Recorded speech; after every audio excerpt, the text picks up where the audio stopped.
Muito bem, a Comissão de Constituição e Justiça do Senado aprovou uma proposta que reduz impostos de empresas que doarem alimentos. Sobre esse assunto, vamos conversar agora com a advogada e diretora tributária do Grupo Kroll e Macro, Nádia Soares. Nádia, muito boa tarde. Boa tarde. Primeiramente, boa tarde. Boa tarde, audiência. Obrigada pelo convite.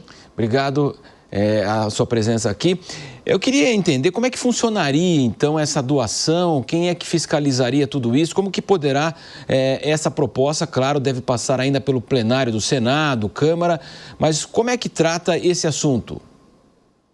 Sim, esse projeto de lei, ele surgiu em 2019 e o objetivo principal é mitigar essa questão do desperdício de alimentos, né? Num ambiente de absoluta insegurança alimentar que vivemos nesse país, essa lei ela tem um viés humanitário, é urgente e necessária, porque, de um lado, o empresário que tem o desperdício, ele não se vê obrigado a descartar isso no lixo, e, por outro lado, existe as pessoas que precisam dos alimentos. Essa legislação ela ainda será aprovada pela Câmara e ela depende de uma regulamentação. Haverá também instituições não governamentais, assim como instituições religiosas e centros de microcoletas que poderão trabalhar fazendo uma ponte entre os empresários do setor de supermercados e estabelecimentos similares, tudo com a observação das regras de vigilância sanitária. Exatamente. Agora, como é que seria essa compensação, né? Como é que o governo, como é que esse projeto, ele trata esse tema, essa compensação, e seria também, para alguns, como você falou, supermercado, alguns produtos que estão para vencer, como é que ficaria essa questão? Sim, hoje o empresário ele tem uma carga tributária quando ele faz a doação de alimentos. Então, muitas vezes, o empresário ele prefere descartar o alimento no lixo ao invés de fazer a doação. E essa legislação ela tem um viés de aproveitar esse alimento que, sendo perecível ou não, esteja ainda em condições de consumo. Caso não esteja ainda em condição de consumo humano, ele pode ser destinado para a produção de ração animal ou biomassa para geração de energia ou compostagem. Mas o fato é o aproveitamento e evitar o desperdício desse alimento. Eu imagino que deve haver após, né, a análise aí do Congresso, né, o cadastramento dessas empresas, como a senhora falou, né, quer dizer, entidades também ligadas à igreja, que fazem isso já no seu dia a dia, né, para que possa haver, então, esse benefício. Sim, a principal preocupação aqui é a gente preservar a dignidade humana, porque antigamente não, na verdade eu estou falando de tempos atuais, né? Até que essa lei seja aprovada, hoje o empresário ele pode ser punido civil e criminalmente caso ele faça uma doação de um alimento e isso venha a provocar algum dano para quem for o receptor desse alimento. E isso ainda tem que ser preservado para garantir a dignidade da pessoa humana que se vê numa condição de receber um alimento. Porém, a empresa que se beneficiar dessa questão fiscal, né? Porque hoje existe um benefício fiscal que está para ser aprovado a partir dessa doação dos alimentos. Ele vai ter que observar todas as etapas de transporte e guarda desses alimentos para que isso chegue em condições adequadas e caberá ao empresário o ônus de acompanhar e demonstrar que ele seguiu toda a adequação da vigilância sanitária. Exatamente, felizmente que seja assim mesmo. Agora, qual seria o impacto financeiro? É expressivo ou é algo que de fato pode fazer com que haja uma adesão muito maior em relação a essa questão? Sim, assim, na minha perspectiva, eu imagino que pela urgência, né, dessa questão aí de alimentos e esse viés humanitário da norma, nós já estamos atrasados, né?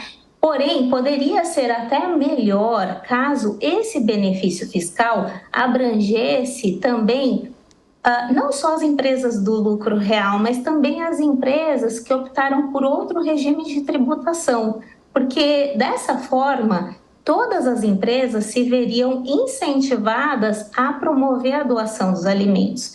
Mas para aquelas empresas que aderiram ao lucro real, elas poderão deduzir no limite de 5% do lucro operacional da parcela do imposto de renda e contribuição social devidos, o que representa, sim, um incentivo para o empresário para manter essa dinâmica de doar e não descartar no lixo o alimento.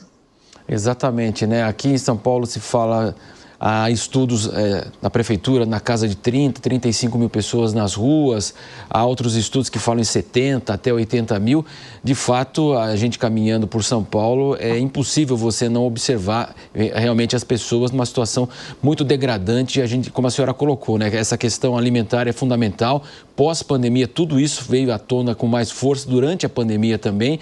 Então, de qualquer forma, é um projeto aí que eu imagino que tenha aí um consenso até, seja de direita, esquerda, centro, para que ele possa ser aprovado o mais breve possível.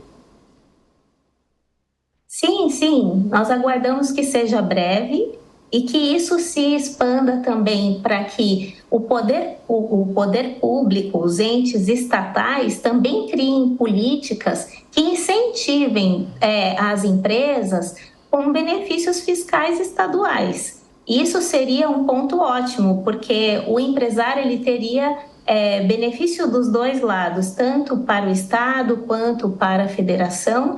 E essa questão envolve São Paulo, envolve o Brasil inteiro, e existem regiões do Brasil que famílias não têm condição de fazer uma refeição. Então, eu acredito que essa dicotomia que vivemos hoje no país, de um lado temos desperdício e de outro lado temos pessoas que ainda não atingiram o nível de segurança alimentar. Eu acho que essa legislação e essa política, né, de combate à perda e ao desperdício de alimentos, ela é urgente, necessária, e eu espero que seja breve, viu? Sem sombra de dúvida. Dessa lei. Agora, poderia envolver também os produtores rurais, né, a indústria também do agronegócio, abrangeria também essa fonte. A gente sabe que muitas vezes a produção é jogada fora, inclusive, né? Quer dizer, poderia abranger também a questão do agronegócio? Olha, eu acredito que sim, porque a legislação ela traz supermercados e estabelecimentos similares. Então, geralmente, a legislação, quando ela passa por todo esse processo legislativo, ela tem depois uma norma que traz todas as disposições e acaba trazendo mais detalhes com relação a quem são os beneficiários. O ideal seria que abrangesse também esse setor do agronegócio, para que a gente pudesse capturar o benefício desde da origem, né, que é a plantação até industrialização, e não só a ponta final, que seria supermercados. Para fechar com a senhora, essa decisão da Comissão de Constituição e Justiça do Senado, então, ela já tem o caráter terminativo, então não precisa passar pelo plenário do Senado, apenas agora o plenário da Câmara? Sim, agora é apenas o plenário da Câmara. Então quer dizer, agora a palavra está com a Câmara, então o Senado já deliberou através da Comissão de Constituição e Justiça, e nós conversamos então, né, com a Nádia Soares, que é diretora tributária do grupo Crowe e Macro, e também advogada, conversando conosco, falando desse importante projeto que acredito que vai ter, imagino aí, uma adesão lá no Congresso Nacional para que possa tramitar rapidamente. Muito obrigado pela participação da senhora aqui na programação da Jovem Pan. Muito obrigada.